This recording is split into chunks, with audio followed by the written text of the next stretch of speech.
예, 새날 방송 시작하겠습니다. 새날 만에 아주 특별한 인터뷰. 오늘 이용우 의원 나오셨습니다. 어서 오십시오. 네, 안녕하세요. 민주당 인재영입 23호. 현재 민주당이 이용우 의원을 어떻게 생각하는지 직책이 하나 드러납니다. 더불어민주당 법률위원장. 인천 서구울 국회의원. 네. 지금 그 주위에서 얘기 들어보니까 인재영입 잘했다는 케이스 중에 대표적인 사람이 이용우라고 하더만요. 그런가요? 아, 진짜로. 고맙습니다. 왜냐하면 노동 관련한 변호사 일을 많이 하셨잖아요. 네. 그런데 딱 보니까 그 환노위에서 활약이 어마어마하신 거예요. 네.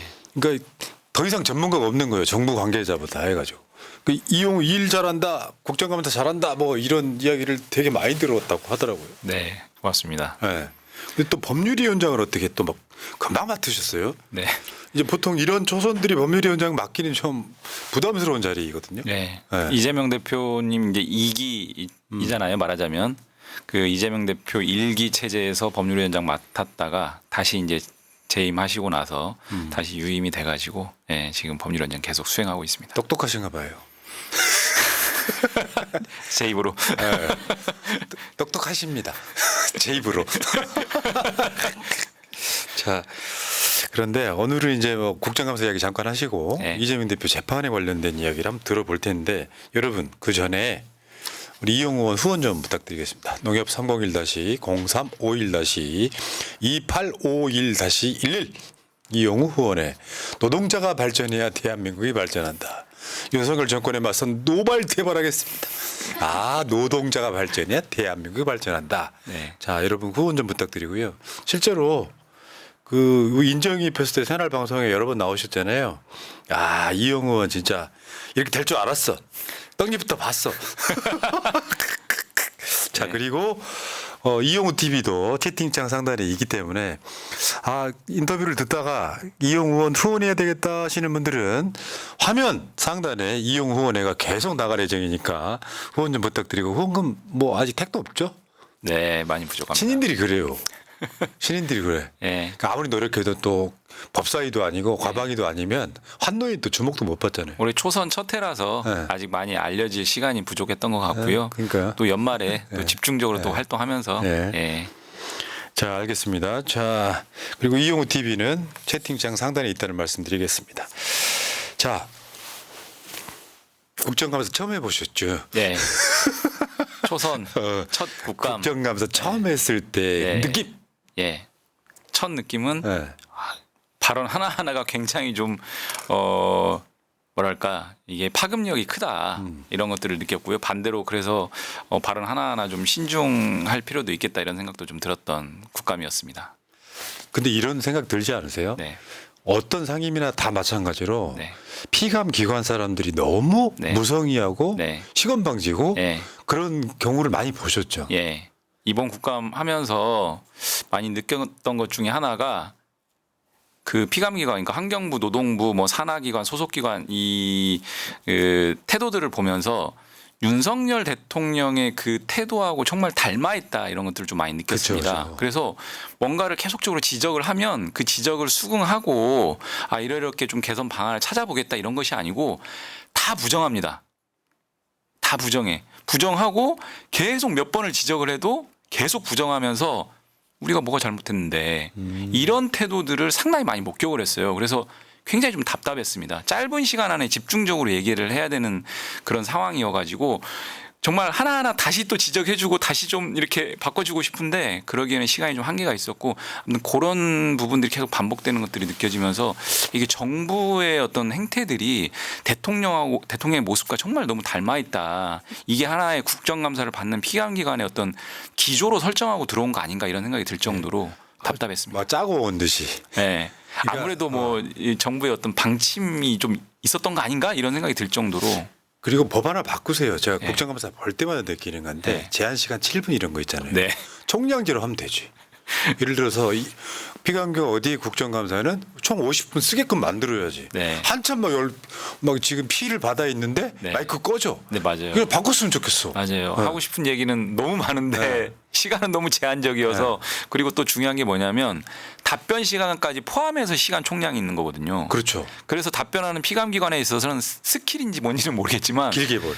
늘어지고 엄한 얘기하고 막 이래가지고 그것도 좀 답답했습니다. 네. 자, 어제 국정감사 제가 대신 말씀드릴게요. 개판이구나 이렇게 느끼셨다.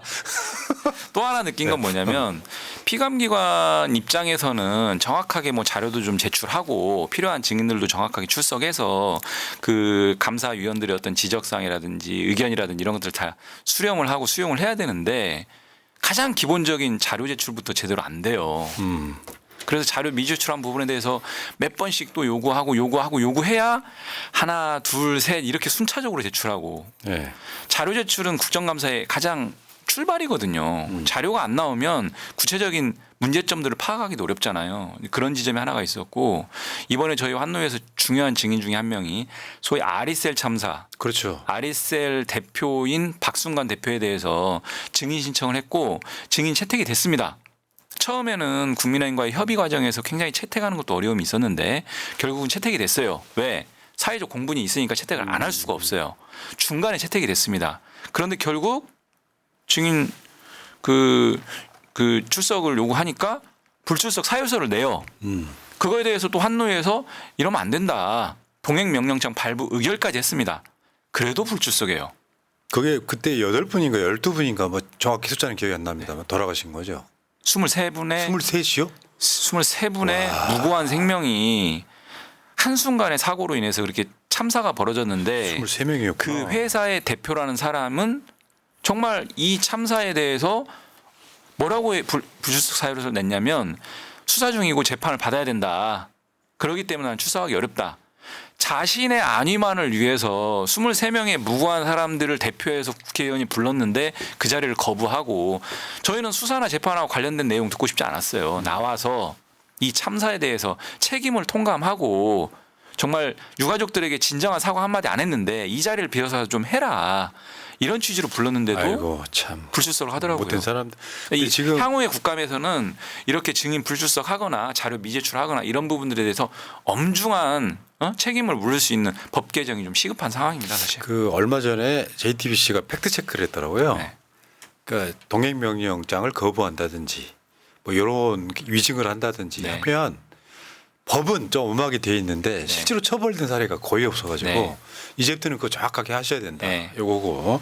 자, 근데 이제 환노위 관련해서도 사실 중요한 내용들이거든요. 근데 네. 우리가 지금 정치적 이슈에만 굉장히 좀 매몰되어 있는 것 같은데 네. 일단 그 용산 어린이 정원 예산 23억. 아까 네. 아리셀 참사가 23분 돌아가셨는데 네. 공교롭게 숫자가 같네요. 23억 갑자기 끼워 넣었다. 이거는 우리가 방송에서 한번 다루긴 했습니다. 네. 그러니까 김건희의 예산 네. 급조했다 이런 이야기인데 네. 이것도 밝혀내신 분이 또 우리 네. 이용 의원이세요. 네. 설명 좀 부탁드릴까요? 새날에서 한번 다뤘나요? 네, 다뤘습니다. 저희 아이템이었는데 네. 저희 보좌진들이 여러 가지 리서치를 하는 과정에서 이제 확인을 했고요. 작년 일입니다. 작년 7월 달에 그 김건희 씨가 그 제인구달이라고 세계적인 저명한 생태 운동가하고의 만남을 진행을 했었어요. 기억하실지 모르겠지만 네. 7월 7일 날 만났는데 작년에 근데 이 만남은 어떻게 추진이 되느냐? 원래 제인구달이 방한 계획이 별도로 있었습니다. 그것을 확인한 대통령실에서 들어오는 김에 우리 김건희 그 여사와 우리 대통령실이 만남을 좀 하는 행사를 한번 만들어 보자. 대통령실이 이렇게 나서요. 어디서? 기후환경비서관실에서. 그래서 그 제인구달 측에 먼저 전화를 해서 만남 행사 한번 하지 않겠냐 해서 성사가 됩니다. 거기까지는 그렇게 했어요. 그런데 문제는 뭐냐면 7월 7일 날 만남을 행사하는 과정에서 김건희 씨가 뭐라고 발표하냐면 이 자리에 환경생태교육관을 건립하겠습니다. 조성하겠습니다. 이걸 발표를 해버려요. 민간인이. 그런데 그 시점 뭐냐면 그거를 교육관을 건립하려면 예산이 필요하잖아요. 그리고 또 시설이 필요하잖아요. 시설은 용산 미군기지 내에 있는 시설을 활용해야 되기 때문에 국방부의 사용 승인이 필요합니다. 그런데 그날은 사용 승인이 나지도 않았어요. 전날 환경부가 국방부에 사용 승인 요청 공문을 보냈습니다. 그리고 사용 승인은 행사 일주일 뒤인 7월 14일 날 나요, 비로소. 아이고. 그러니까 사용 승인이 나지도 않은 건축물에 대해서 여기를 환경교육관으로 사용하겠다. 민간이 발표까지 해버리고 그 시점에는요 이거를 교육관으로 활용하려면 23억 원 정도 예산이 필요하다고 합니다. 예. 근데 그때 당시에는 예산이 책정되지도 않았어요. 그러니까 예산이 책정되지도 않았지 그 건축물에 대한 사용 승인도 나지 않은 마당에서 민간인 김건희 씨가 여기를 환경생태교육관으로 조성할 겁니다라고 공표해버리는 거죠. 이건 명백한 민간인에 의한 국정농단입니다. 국정 그러니까 개입입니다. 이분은 본인이 대통령인 것 같아요. 선 조치, 네. 그다음에 후 승인 이게 무슨 그 제가 이걸 국정감사에서 이제 따져 물었잖아요. 그때 당시에 기후환경비서관이 지금 뭐 하고 있는지 아세요? 영전했겠죠. 환경부 차관으로 되어 있습니다. 아, 네. 그 정문회 때문에 그런지 대통령 사람들 다 차관으로 가잖아요. 야. 차관으로 와 있어요. 그래서 환경부 기관 증이거든요. 차관도. 그래서 차관한테 물었어요. 이거는 장관한테 안 묻고 장관은 몰라요. 당시 장관은 다른 사람이었으니까. 그래서 차관한테 이것저것 물어봤어요. 그랬더니 이제 대통령 비서실 내에 기후환경 비서관실 자기가 비서관이었던 그 부서에서 실제로 만남 제안을 먼저 했고 근데 사실은 그 만남 제안을 왜 했겠어요. 둘 중에 하나입니다. 김건희 씨가 지시 요청했거나 아니면 기후환경 비서관실이 알아서 김건희 씨의 관심사항을 고려해서 알아서 추진했거나 이런 거잖아요. 이미지쇼 같은 거죠. 이미지쇼. 첫 번째든 두 번째든 다 문제입니다. 문제고 아까 말씀드린 것좀 더 심각한 문제는 뭐 예산이든 그걸 교육관으로 조성하겠다는 정책이든 건축물에 대한 사용 승인이든 아무것도 없는 상태에서 민간인 김건희 씨가 하겠다라고 그냥 발표를 해버린 거. 이게 지금 저는 대한민국의 어떤 여러 가지 시스템과 프로세스가 다 무너진 예. 단면이다. 그렇지 않아도 이번 국정감사 때 보니까 김건희 관련한 김건희 예산이 한 1.1조 정도 돼요. 예. 23억은 사실 껌이고. 그렇죠. 그러니까 이제 개사육 관련한 거하고 네. 뭐 마음 치료 뭐 이런 거 있잖아요. 요게 이제 지금 한 1.1조쯤 되는데 예. 또 어디서 어떻게 셀지는 아무도 모르는데 예. 단편적인 거 본 거죠. 네. 내가 하고 싶으면은 23억 정도는 그냥 꽂아 넣을 수 있는 정도의 사실은 일반인의 입장에서 23억이면 어마어마한 돈인데 금액의 다과를 떠나서 이런 프로세스 자체가 문제라는 거고 대한민국에 철저하게 짜여진 어떤 기존의 시스템이라는 것들이 다 확인이 안 되는 거잖아요. 맞죠. 예. 하나만 더 지적하면 당시에 국방부가 결국은 7월 7일 김건희 씨와 제2구달 만남 행사 이후 일주일이 지나서 이제 사용 승인을 내려줬다고 그랬잖아요. 공문으로 써도 됩니다. 뒤늦게. 근데 그 사용 승인 자체도 문제입니다. 왜냐하면 사용 승인의 근거 조항이 국유재산법 시행규칙 8조였는데 그 내용은 일시적 사용의 경우에만 그걸 사용할 수 있는 근거 조항이에요. 근데 이 생태교육관이라는 것은 일시적 사용이 아니고 그 사업, 그 교육관 활용 목적이 다할 때까지 지속 사용입니다. 무기한 사용이에요. 그러니까 법령상 사용 승인 해주면 안 되는 건축물에 대해서 그냥 사용 승인을 해줘버린 거예요. 아 그리고 왜? 네. 김건희 씨의 관심 그러니까. 사업이니까. 그리고 실제로 세워놓은 거 보니까 23억이 어디로 들어갔는지 모를 만큼 또 허접한 것도 우리가 한번 말씀드렸고요. 네. 자 오늘 할 얘기가 많아서 네. 짧게 할게요. 네. 그 다음에 쿠팡 이것도 굉장히 관심사항이죠 지금. 네. 개처럼 일하고 네. 그러다 돌아가신 분 네. 관련 그것도 지금 우리 또 이용 의원의 단독이 하나 나왔습니다. 네, 이 쿠팡 같은 경우 이제 크게 가장 문제가 되는 게 이제 과로사입니다. 과로사. 특히 심야 노동, 밤새 연속적으로 고정적으로 심야 노동만 하는 경우들은 대한민국 사업 현장에서 보기 드문 거거든요. 보통 심야 노동을 하면요 주야 교대 근무를 합니다. 그래야죠. 그런데 이 쿠팡 사업장에 택배하시는 분들은 계속 심야 노동만 해요. 그것도 밤샘. 아이고. 1년 365일. 이렇게 되면 정신적으로 육체적으로 나만 할 수가 없어요. 그러니까 실제로 과로사가 꾸준히 발생하거든요. 아이고. 저는 그래서 이 사업장은 죽음의 행렬이 계속되는 사업장이다. 근데 대한민국에 지금 여기까지 온 대한민국이 이런 죽음을 문턱에 두고 일을 해야 되는 이런 풍경은 정말 말도 안 되는 거거든요. 그래서 이 문제에 대해서 저희가 쿠팡을 집요하게 아주 강도 높게 좀 지적을 했습니다. 쿠팡에 있는 이 소위 CLS 쿠팡 로지스틱스 이 회사랑 대표를 불러가지고 이 문제 이런 어떤 사업 운영 행태 바꿔야 된다. 전형적인 답변이 뭐냐면요. 검토하겠다. 아이고 안 하겠다는 소리잖아요. 개선 노력해 보겠습니다.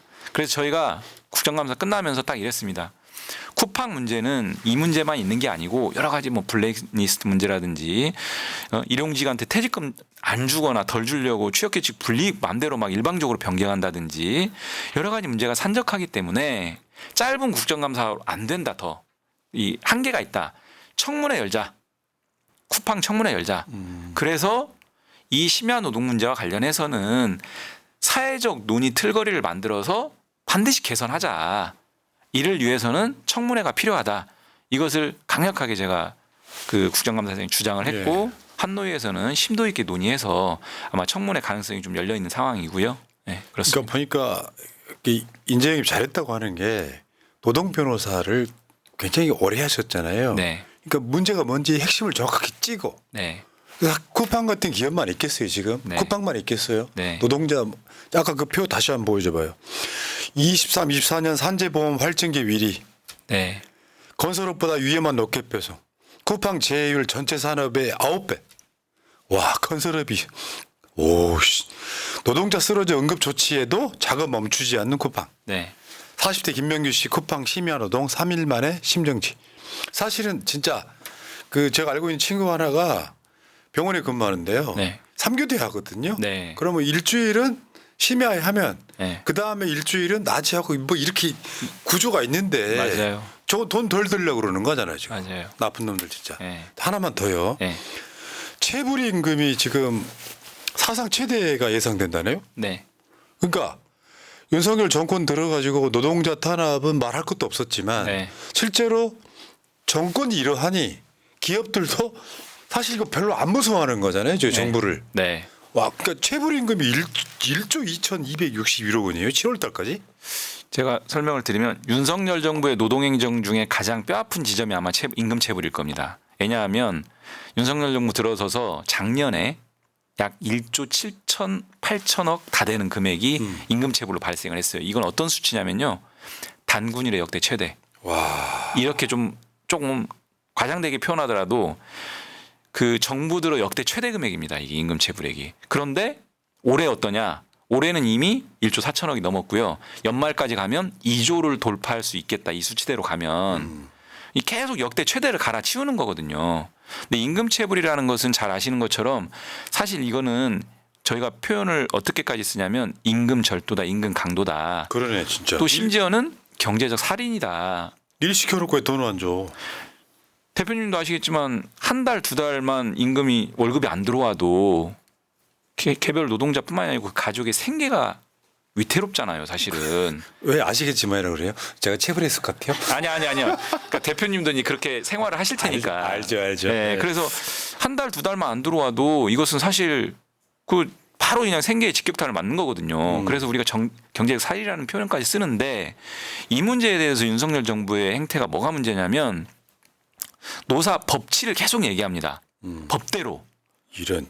근데 사용자의 대표적 불법인 임금 체불에 대해서는 법대로 하는 건가? 솜방망이 하는 거죠. 그러니까 계속 체불이 늘어나고요. 아이고. 심각한 문제입니다. 근데 이거 네. 그 8월 달인가 의원님이 그 이거 방지법 발의하신 걸로 아는데. 해서 일부 개선된 내용으로 법안이 통과가 됐어요. 통과가 됐는데 문제는 여전히 남아 있는 거죠. 법 통과만으로 이제 다 해소가 되는 건 그렇죠, 아니니까. 그렇죠. 하나의 문제만 더 지적하면 임금 체불이 발생했을 때 사용자가 이제 체불된 임금을 주면 좋겠지만 그러기 어려운 사항들이 있을 때 정부가 먼저 선지급하는 제도가 있습니다. 그게 일명 대지급금 제도예요. 아, 예. 대지급금을 받으려면 노동청이 발급해주는 확인서를 받아야 돼요. 체불 확인서를. 근데 이런 임금 체불이 정말 단군 일의 최대치를 갈아치우는 이 마당에 윤석열 노동부가 한 일이 뭐냐면 이 확인서를 발급받는 요건을 강화해버려요. 정부가 대지급금이라는 걸로 먼저 선구제를 해야 되는 이 창구 루트를 더 협소하게 막아버려요. 아 진짜 진정성은 1도 없는 정권 진짜. 왜냐? 정부가 가지고 있는 기금을 좀 덜 지출하기 위해서.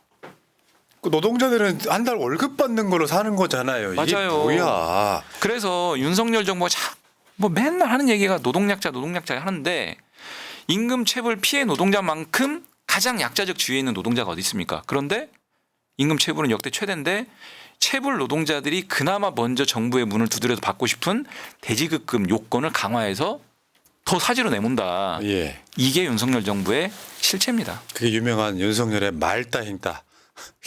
말따로 말따 행따. 행동 따로. 자, 얼마 전에 환노위에서 보니까 어떤 기업은 그 광고료 모델료 때문에 월급을 한 보름인가 늦게 지급한 회사도 있고요. 네. 그러니까 연예인 유명한 사람 모델로 쓰느라고. 네. 야, 사실 진짜 대부분의 사람은 노동자고요. 저도 위치 노동자는 아닌데 사실상 노동자 역할을 하고 네. 사는 거거든요. 네. 국회의원들도 입법 노동자거든요. 네. 노동자들이 월급 못 받는 걸 정부가 제일 엄하게 다스려야 되잖아요. 네. 그리고 만약에 기업이 어떤 사정이 있어갖고 월급을 제때 못 줄 것 같으면 정부가 네. 먼저 지급해주고 그 회사한테 받으면 되는 거니까 맞아요. 이게 전혀 없다는 게 좀 어쨌건 저는 민주당에 잘 영입한 이제 벌써 뭐 몇 개월 만에 우뚝 섰어요 지금. 지금 말씀드린 것들이 이용우 의원이 찾아내신 거잖아요. 네. 네. 훌륭하십니다. 맞습니다. 자 일단 이런 이야기는 따로 해요 우리. 네. 이 시간으로는 안 되니까 맞아요. 이런 의제만 갖고 따로 얘기하시고. 네. 새날도 이런 민생 의제 좀 잘 많이 원래 이런 거 많이 들어주세요. 하는 방송이에요. 네. 자, 근데 여기다가 이제 중요한 얘기 하겠습니다. 자, 민주당 법률위원장. 그 민주당의 율사 출신들 엄청 많은데 네. 법률위원장 그는 왜 했을까? 네. 제가 생각했을 땐 그래. 똑똑해서. 근데 웃고 할 이야기는 아니고 지금 법률위원장 하시면서 지금 검도위에도 계시잖아요. 네. 그러니까 최근에도 보면 민주당 국회의원들 막 그 기자회견도 많이 하고 엄청 많이 합니다만 언론들이 네. 저거 잘 안 받아줍니다. 네.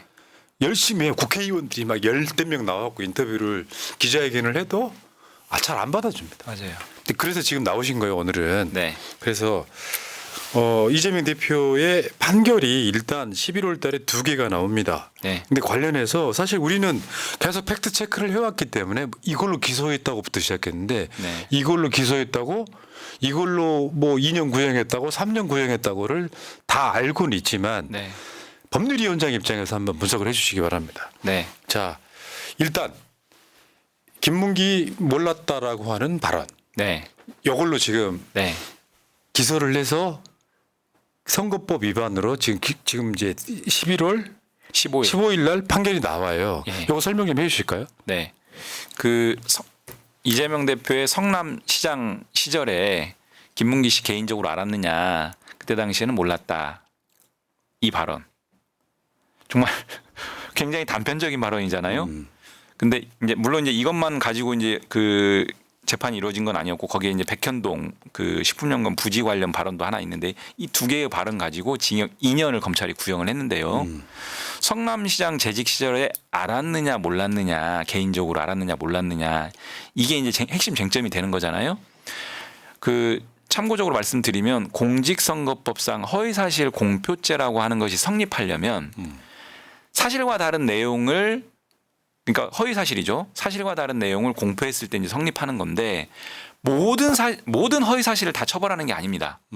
어떤 특정한 내용과 관련된 허위 사실이어야만 처벌을 하는데 그 중에 이 사건에서 문제되는 것은 어떤 행위와 관련된 허위 사실이냐, 행위와 관련된 허위 사실이냐 여가 이제 처벌의 대상인 거예요. 그런데 지금 최초의 검찰이 그 공소장에다 적시한 내용은 이재명 대표가 김문기를 성남시장 당시에 개인적으로 몰랐다라고 했는데 이것이 허위 사실이다 이렇게 기소를 한 거예요 말하자면. 근데 알았느냐 몰랐느냐라고 하는 것은 행위와 관련된 게 아니잖아요. 딱 들어보셔도. 그것은 행위와 관련된 게 아니고 한 사람의 기억 내지는 인식의 문제거든요. 내가 그 사람을 아느냐 모르느냐라고 하는 거는. 근데 그렇기 때문에 이 허위사실 공표죄의 성립 요건 자체에 아예 해당이 안 돼요. 이거 억지 기소한 거잖아요. 억지 기소한 거예요. 그러니까 나중에 검찰이 뭐라고 이제 말을 바꾸냐. 소위 공소장 변경을 하거든요. 그것도 심지어 재판을 한참 하고 나서 재판 마무리하는 단계에 우리의 공소 사실이 좀 뭐랄까 좀 부족하니 변경하겠다 이렇게 해서 변경을 해요. 사실은 그 짓도 위법성이 있잖아요. 중요한 문제죠. 왜냐하면 피고인이라는 것은 방어권이 매우 중대하게 보장이 돼야 돼요. 방어권이라고 하는 것은 처음에 기소된 내용이 무엇이냐를 기준으로 이제 방어권을 행사할 거 아닙니까? 근데 재판 다 해놓고 말미에 가서 그 공소장 내용을 확 바꿔버리면 내가 이거에 대해서 처음에 기소된 내용을 중심으로 막 방어를 했는데 내용을 바꿔버리면은 방어할 시간이 별로 없는 거 아닙니까? 그러니까 대책 증거도 없이 네. 이용우 살인죄로 기소해놓고 네. 나중에 도로교통법 위반으로 네. 공소장 바꿔서 유죄 받아내는 거랑 똑같은 엉뚱한 내용이에요. 내용으로. 그 자체도 문제고요. 그래서 이제 나중에 공소장 변경한 내용이 뭐냐면 개인적으로 알았다 몰랐다 이렇게 이제 얘기하지 않고 교유 행위라는 말을 교유행위 처음 들어보시죠? 맞아요. 그때. 우리 이걸 계속 다뤄왔으니까. 새날에서 알죠. 이제 몇 번 아마 이제 예. 저기 시청자 여러분들께서는 교유 교유 행위. 행위. 저도 사실 이번에 이런 단어의 조합을 처음 들어봤는데 교유라는 말과 행위라는 말은 사실 국어 사전에 있긴 있는데 이거를 갖다가 이렇게 조합해서 교유 행위라는 말은 사실 저는 난생 처음 들어봤거든요. 왜 이런 표현을 썼냐? 아까 말씀드린 것처럼 공직선거법상 허위사실 공표죄에 성립하려면 행위에 관한 허위사실을 공표해야 되기 때문에 교유 행위라는 말을 딱 쓰는 거예요. 야. 굉장히 자기적으로. 잔기술, 네. 법기술 들어간 거지 네. 지금. 근데 교유 행위에 관한 허위사실을 공표했다라고 하면서 예로 든 게 뭐냐면 김문기 씨하고 교류하지 않았냐, 골프 치지 않았냐, 같이 여행 가지 않았냐, 뭐 이런 내용들이에요. 근데 그거에 대해서 거짓말을 한 적이 없거든요. 저기 몰랐다라고 했지. 저거 좀 보면은 네. 아마 새날 시청자분 다 아실 거예요. 네. 압수를 해서 2,500여 장의 사진을 압수를 합니다. 네. 근데 그 많은 사진 중에 원 오브 댐, 네. 김문기 씨가 원 오브 댐인 사진들을 또 두 번째 보면 조작까지 해요. 네. 그리고 결제 문서에 김문기가 명단에 있던 건 이재명 성남시장이 결제한 것도 아닌데 이걸 또 네. 표시가리를 해요. 네. 그러니까 이런 식으로 해가지고 네. 이재명 대표가 김문기를 몰랐을 리 없다. 이건 사실상 조작이잖아요. 맞아요. 그러니까 수사부터 기소, 재판, 공소장 변경 마지막에 정치 구형까지 일련의 전 과정이 굉장히 의도된 정치적 행위를 하고 있다. 검찰이 저는 이렇게 규정합니다. 말씀하신 것처럼 한 2,500장 정도의 압수 사진이 있어요. 근데 그 중에 검찰에 필요한 유리한 자료만 몇 개 골라서 증거로 제출하고 검사는 그러면 안 되거든요. 왜냐? 검사는 있는 것도 맞죠. 또 죄가 안 되는 부분도 다 이 그걸 다 고려해 가지고 왜냐하면 객관적 위치에서 사건을 처리해 나가야지 하나의 혐의점을 딱 일방향으로만 쫙 몰고 가는 방식은 검찰정법에서 규정하고 있는 검사의 객관화하고 안 맞아요. 근데 검사는 오로지 이재명 대표의 죄를 만들기 위한 방향으로만 맞죠, 증거 맞죠. 취사 선택을 하는 것은 매우 잘못됐다. 두 번째는 표지가리 말씀하셨는데요. 김문기 씨하고 알았느냐 몰랐느냐가 쟁점이 되다 보니까 검찰이 어떤 행태를 보이냐면 그 출장 명단을 결제한 공문이 있습니다. 예. 근데 그 공문에 이재명 대표가 서명을 한 공문이 하나가 있어요. 근데 그 속지의 출장자 명단에는 그 첫 번째 공문에는 저기 김문기 씨가 포함이 안 돼 있어요. 출장자 명단에. 그 공문에 이재명 대표가 서명을 했어요. 그리고 두 번째 공문, 출장자 명단과 관련된 두 번째 공문, 새로운 공문을 결제를 해야 되는 상황이 있었는데 왜냐? 김문기 씨를 추가하고 이렇게 그 출장자가 좀 변동되면서 근데 이때 김문기 씨가 포함이 돼요. 근데 이 공문에는 이재명 대표가 서명을 안 했거든요. 그랬죠. 근데 이 서명한 표지와 김문기 씨가 포함된 속지를 합쳐가지고 이게 하나의 세팅된 하나의 공문인 것처럼 이러면서 제시받는 그 참고인한테 이렇게 돼 있는데 김문 씨가 포함된 출장자 공문에 이재명 대표가 서명한 거 아니냐라고 진술을 유도해요. 예. 이런 방식입니다. 그 저번에 한번 이거 다뤘을 때 얼마 전에 이를테면 이재명 시장이 이제 상을 주는 장면에서 네. 전체는 네. 무대 위에 사람들이 줄을 서 있어요. 네. 이것만 딱 가져와 가지고 네, 개인적으로 상 주는 것 같은 장면 하나. 맞아요. 그리고 여러 명의 사진을 찍었는데 그중에 김문기가 이재명 이 성남시장하고 가까이 있는 사진만 그것만 잘라 가지고 네. 전체를 없는 네. 방식으로 네. 이런 그러니까 요거는 네. 제가 봤을 때도 이거 뭐 선거 관련한 토론이나 생방송 과정에 이런 표현은 이재명 대표가 실제로 대법원에서 무죄 판결 받은 사례가 있잖아요. 네. 그렇게 부식부식하게 나간 이야기는 네. 그러니까 당선을 목적으로 한 허위사실 공표라고 보기는 어렵다. 네. 요것은 기본적으로 하나는 네. 무죄 확신하시는 거잖아요. 네, 정상적인 판결이라면. 네. 그 하나 더 여기 유진교사가 이러죠. 선거법 위반 중에 백현동 사업 네. 국토부의 협박 때문에 불가피했다라고 하는 네. 저 발언도 네. 지금 협박이라고 했다. 그건 잘못된 네. 사실이다. 이렇게 이걸로 하나 걸려 있는 건데 네. 이건 무조건 무죄고. 네. 그러니까 이게 검찰의 공통된 행태가 뭐냐면 발언 내용들을 짜깁기를 해요. 뒤에 이제 유진교사 얘기도 할 텐데 발언 내용을 교묘하게 짜깁기를 해요. 짜깁기 해가지고 하지 않은 발언을 작출해가지고 그걸 전제로 기소하고 재판을 진행하고 참 난감한 일입니다. 진짜 이게. 나쁜 놈들이에요. 네. 왜냐하면 이게 네. 유죄를 결론을 지어놓고 짜맞추기 하는 건 네. 그렇게 하지 말라는 거잖아요. 그럼요. 이건 인권 유린도 돼. 네. 현대 선진국가에서는 있을 수 없는 일을 계속 하고 있는 거예요. 그래서 누가 그랬잖아요. 죄가 없더라도 일단 기소해놓고 재판받느라고 수년 허송세월 보내면서 인생 파탄 나고 그럴 수 있다. 윤석열 나 환장하겠네. 그러니까 정말 엄청난 권한을 가진 검찰이 어떻게 칼을 휘두르면 정말 어떤 상황이 발생하는지를 아주 단적으로 보여주는 상징적 사건이라고 봅니다. 저는. 네, 참. 검찰 해체 가야겠죠. 검찰 해야 돼. 네, 진짜 정권 바뀌면. 지금은 안 됩니다. 이런 상태의 검찰은 무기입니다. 흉기죠. 자, 근데 이 공직선거법 위반 혐의로 이재명 대표한테 징역 2년 풀 파워로 배팅을 네. 했습니다. 지금. 양형 기준에 따르면은 최대형을 구형을 한 거고요. 네. 제가 이것과 관련해서 그래서 하도 답답해가지고 리서치를 해봤어요. 리서치를 해보니까 지금까지 사실은요, 잘 아시는 것처럼 공직선거법상 허위사실 공표죄가 만약에 유죄가 선고되면 벌금 100만 원 이상이면 의원직 날아가고. 피선거권이 박탈돼요. 그렇죠. 그러니까 당선 무효되고 향후 5년간 자격정지 박탈돼가 선거 출마 안 되고. 그래서 못 나가요, 여러분. 그러니까 어마어마한 타격을 입히는 거기 때문에 사실 일반적인 범죄에서 벌금 100만 원은 아주 센 형은 아닐 수 있거든요. 근데 공직선거법에서 벌금 100만 원은 그 가지는 무게감이 다르기 때문에 사실은 검찰도 그렇고 재판부도 그렇고 벌금형 이상으로 징역형을 하는 경우는 거의 없습니다, 사실. 제가 실제로 리서치 해보니까 20대, 21대 총선 공직선거법 허위사실 공표와 관련해서 문제된 검찰의 구형 사례를 봤을 때도 딱 한 건 있었어요. 징역형 구형은. 검찰 스스로 그렇게 구형한 거는. 나머지는 다 벌금이고요.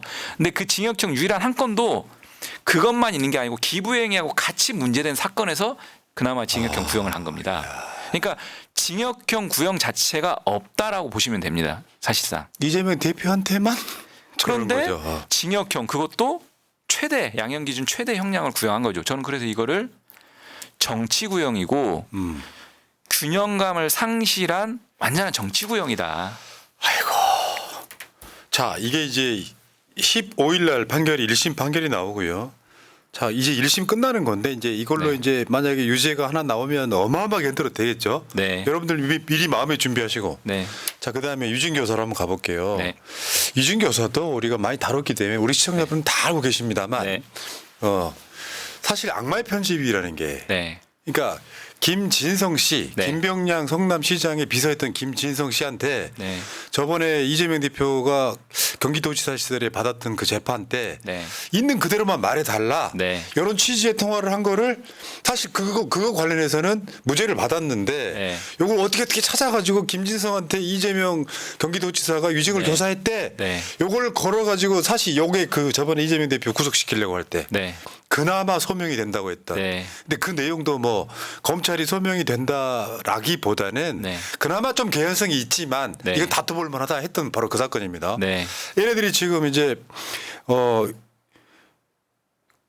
이게 지금 우리가 계속해서 보여드렸던 자료이긴 합니다. 네. 그러니까 있는 그대로 말해달라 같은 이야기 한번 상기해 봐주면 좋을 것 같아요 같은 말들은 싹 빼버리고 네, 맞아요. 그리고 원래 했던 말과 다른 말까지 엮어가지고 네.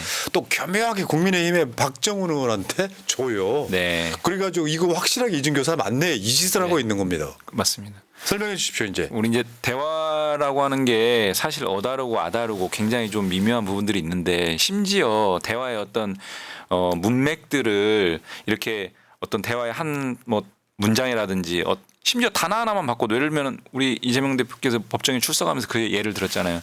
나는 일본 사람이 아닙니다. 나는 일본 사람이 아니다 이랬는데 아니만 빼면 나는 일본 사람이다 이렇게 되는 거거든요. 그러니까 단어 하나만 빼더라도 또는 문장 하나만 빼더라도 그 의미가 완전히 다르게 읽힐 수 있는 것들이 우리의 이제 그 대화 맥락인데 말씀하신 것처럼 이 30여 분의 그 대화 녹취록 요 녹취 파일과 관련해서 이 녹취 파일이 가장 핵심적인 위증교사 재판의 증거로 지금 제출이 돼 있잖아요. 근데 그 내용을 있는 그대로 공소장에 균형감 있게 담은 게 아니고 입맛에 맞게 완전하게 짜깁기를 하다 보니까 마치 정말 그 사실과 다른 내용을 증언해 달라고 하는 것처럼 그렇게 몰고 가는 거예요. 근데 그 대화 내용 전문을 우리가 이제 공개를 했잖아요. 아예 그 대화 파일을. 그렇죠. 내용 쭉 들어보시면 국민들이 아마 판단할 건데요. 딱 그런 겁니다. 그냥 기억을 환기해서 정확하게 있는 그대로 없는 사실 할 필요 없고 이걸 계속 반복하는 거거든요. 아니 그러니까 이거는 그래요. 네. 이제 이게 시작이 검사 사칭 사건으로 올라가잖아요. 네. 나는 검사 사칭 안 했다라고 한 것에 대한 재판이었어요. 네. 그러면 그 당시에 이제 파크 뷰 분양 비리 관련된 네. 김병량 당시 성남시장의 성남시장. 비리를 취재하기 위해서 네. 지금 그 무슨 윤석열 정권의 지금 중요한 직책 하나 맡고 있죠. 네. 무슨 방송 심의 관련해 가지고 네. 최철호 씨. 네. 그 사람 KBS PD였고 네. 이재명 변호사가 있었고 네. 그래가지고 검사 사칭 지금도 저쪽 사람들은 이재명 대표가 검사 사칭한 사람으로 알고 있잖아요. 네. 근데 아니다 했던 재판에 네. 이재명 성남시장 입장에서는 억울하다 했는데 네. 김병량 씨한테 네. 그 사건에 대해서 증언을 해줄 때 있는 네. 그대로 말해달라고. 네, 그게 맞아요. 어떻게 맞아요. 위증교사가 됩니까? 그러니까 말씀하신 검사 사칭 문제는 2002년, 그러니까 벌써 22년 전에 일들이 지금 막 다시 그 회자되고 있는 거예요. 그래서 이제 그 관련해서 억울하다 했는데 그것이 이제 공직선거법상 문제가 돼서 재판이 이루어졌고 그래서 무죄가 나왔잖아요. 이재명 대표 무죄가 나왔고 그 재판하는 와중에 이제 이 김진성 씨와 관련된 대화를 하면서 아까 말씀드린 그 당시 기억을 떠올려 가지고 있는 그대로 없는 사실 얘기할 필요 없고 이런 류의 대화를 나눈 것이 소위 백현동 배임죄 사건 수사 과정에서 그게 이제 딸려 나와요. 말하자면 별건 수사 과정에서 딸려 나와 가지고 이 내용을 쥐고 잘 됐다. 하나 잡았다. 이래 가지고 이제 수사해 가지고 기소를 한 겁니다. 여기서 하나 더 추가할 것은 네. 김진성이라고 하는 사람이 검찰의 수사를 받고 있는데 맞아요. 요거 봐주기 한다거나 기소를 미룬다거나 하는 방식으로 너 살려줄 테니까 이재명 불어 이렇게 된 네. 거고 네. 여기 지금 쌍방울 건에도 똑같은 기술이 들어간 거예요. 네. 와 나쁜 놈들이네 진짜. 그래서 참 여러 가지 행태들을 목격하고 있는 상황입니다. 예. 그래서 지금 민주당에서는 이렇게 봅니다. 사실 이게 전국에 굉장히 중요한 흐름이 될 수도 있거든요. 그렇죠. 이재명 대표가 유죄가 나오면 네. 저쪽이 역공을 취하려고 할 거고 네. 그래서 지금 민주당 입장에서는 지금 이재명 대표한테 무도한 형량을 구형했다. 검찰 독재 끝판왕이다. 지금 검도기 같은 데서 계속 나오는 메시지가 저런 것들이고요. 네. 자 그래서 이재명 대표를 지킵시다라고 하는 지금 탄원 서명 운동이 활발합니다. 네. 국민들의 자발적인 서명 운동이 지금 진행 중이고요. 말씀하신 것처럼 지금 제가 봤을 때 정부 여당이 기대하는 유일한 계기점은 이재명 맞죠. 대표의 유죄 선고일 겁니다. 그것도 사실은 답답한 거예요. 정부 여당이 자기네 어떤 정책과 국정 운영을 통해서 대한민국을 잘 끌어나갈 생각은 안 하고 반대 측의 어떤 안 좋은 어떤 결과물을 가지고 뭔가 정치적 어떤 유리한 지형을 구상한다는 것 자체가 좀 답답한 부분이고요. 근데 이 이재명 대표에 대한 무리한 기소와 재판 과정들에서 확인된 이 검찰의 행태, 이 행태가 법원의 현명한 판결로 분명히 바로 잡힐 거라고 생각을 하고요. 이제 그런 부분들에 대한 국민적 어떤 요구들이 무죄 탄원 서명 운동으로 지금 전개가 되고 있고 상당히 많은 분들이 좀 호응하고 있는 것 같습니다. 저게 지금 조중동 쪽에서는 굉장히 저거에 대해서 비판을 많이 해요. 네. 이재명 구하기 나섰다 어쩌고저쩌고 네. 하는데 네. 이건 뭐냐면 상식에 호소하는 거예요. 네. 아니 이걸 어떻게 대한민국 부동의 1위의 대선 주자를 날릴 수가 있냐. 네. 만약에 이게 김건희 사건이었다면 네.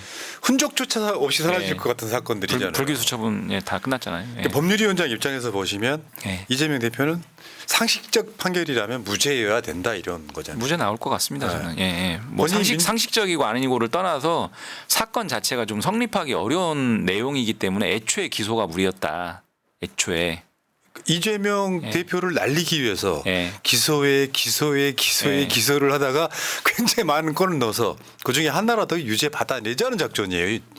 1심에서 무죄 나와도 3심까지 갈 거니까요. 아. 검찰은. 그러면은 대선까지 끌고 갈 수 있다고 생각하고 그 리스크를 안고 만약에 검찰 입장에서 보면 또는 정부 입장에서 보면 그런 리스크를 안고 대선까지 끌고 가겠다라는 거예요. 네. 자기네들은. 여러분 새날 유튜브 커뮤니티에도 지금 또 올려놨습니다. 링크를 가시면은 이름 사는 동네 저 무슨 구 기초 단체 기초까지만 쓰시면 돼요. 서울 무슨 뭐 영등포 구 이렇게 그 전화번호 써주시면은 끝나요. 그러면 여기에 지금 예를 들어서 지금 오늘부로 20만 명 좀 넘었던데 100만 명 정도가 되면 그 자체가 화제가 되고요. 지금 이런 지형에서는 윤석열 지지율 20%도 안 되는 시점이기 때문에 잘 모르는 사람들한테는 이재명 대표가 되게 억울한가 보다라고 알게 되는 효과. 예. 맞습니다. 호소 좀 해주십시오. 우리 법률위원장님. 예. 그 말씀드린 것처럼 이재명 대표에 대한 무리한 기소, 기소 자체부터 잘못된 무리한 기소, 그리고 재판 과정에서 보여줬던 여러 가지 검찰의 부적절한 행태, 그리고 마지막 재판 마무리 단계에서의 방어권을 침해하는 공소장 변경, 그리고 균형감을 현저히 일탈한 정치 구형까지 시작부터 끝까지 이런 사법 절차는 있어서는 안 된다라고 하는 상징적 사건입니다. 그리고 법률가의 입장에서 봤을 때는 이 부분은 애초에 범죄 구성 요건 자체가 성립되기 어려운 부분이 있기 때문에 이런 부분들에 대해서 법원이 분명하게 좀 그 결론을 정확하게 낼 거라고 보고 있고요. 국민분들이 이런 부분들에 대해서 국민적 요구를 한번 이렇게 담아내는 그런 일환이기 때문에 서명운동에 많이 동참해서 검찰에게 분명한 메시지를 좀 주시면 좋겠습니다. 예. 여러분 두 번 하시지 마요. 그건 조작입니다. 네. 검찰처럼 하시면 안 되고 네. 딱 여러분들 귀찮으시더라도 저 링크 타고 지금 저 링크가 채팅창 상단에 일단 있는데 저거 나중에 못 찾으실 분들은 새날 유튜브 커뮤니티에 가장 최신 글로 또 올라와 있습니다. 새날 들으시는 분들이 보시는 분들이 가장 열심히 한다고 들었습니다. 지금 방송 보시는 분들 즉시 가셔가지고 딱 3가지만 해주시면 서명 숫자 올라간다는 말씀드리겠습니다. 야 우리 저 이용우 의원 영입도 잘했는데 보니까 일도 많이 하시고. 한 가지만 더 말씀드릴까요? 위중교사 사건에서요. 그 아시겠지만 검찰청법상 검사의 그 수사 개시 범죄가 이제 주로 경제 범죄 중심으로 이제 짜져 있잖아요. 위증은 애초에 그 검찰이 수사할 수 있는 수사 개시할 수 있는 범죄에 해당이 안 돼요. 근데 자기네들 할 수 있다라고 계속 우기면서 수사해 가지고 기소한 거거든요. 그래서 이 부분도 중요한 쟁점인데 만약에 법원이 그래 위증은 검사가 수사 개시할 범죄가 아니야라고 판단을 하면 나머지 따져볼 필요도 없이 그냥 무죄가 되는 거고요. 설령 아까 그 영장 청구 사건에서 유증교사와 관련해서 이름 소명되는 부분이 있다라고 했는데 그거는 이 피고인 측의 정확한 어떤 방어권 또 변론권 이런 것들이 충분하게 개진이 안 된 상태에서 검찰의 일방적 주장과 제출 자료를 중심으로 법원이 그냥 1단계적으로 한번 판단한 부분이라서 그거는 크게 저는 뭐 염두에 둘 필요는 없고 재판 전 과정에서 확인된 것처럼 이미 위증교사는 성립되기 어려운 걸로 좀 드러나는 부분이 있고요. 네, 그렇습니다. 그러니까 무죄 확신하신다. 예. 정상적이라면 무죄가 나와야 정상이다. 네. 예. 자 여러분 새날 보고 계신 여러분 이번 주 2가지만 해주시면 돼요. 저 서명 하나 해주시고 주말 집회에 나오시면 됩니다. 지켜야죠. 정권 교체 해야죠. 자 이용우 의원 이제 자주 나오세요. 자주 불러주십시오. 노동 이슈만 해도요 막 분노가 막 끓는데 요즘에 관심이 별로 없어 사람들. 네.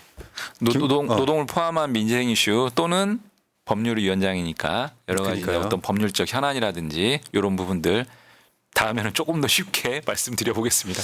자 이재명 픽 인재 영입 23호 이용우 의원이었습니다. 수고하셨습니다. 네, 고맙습니다.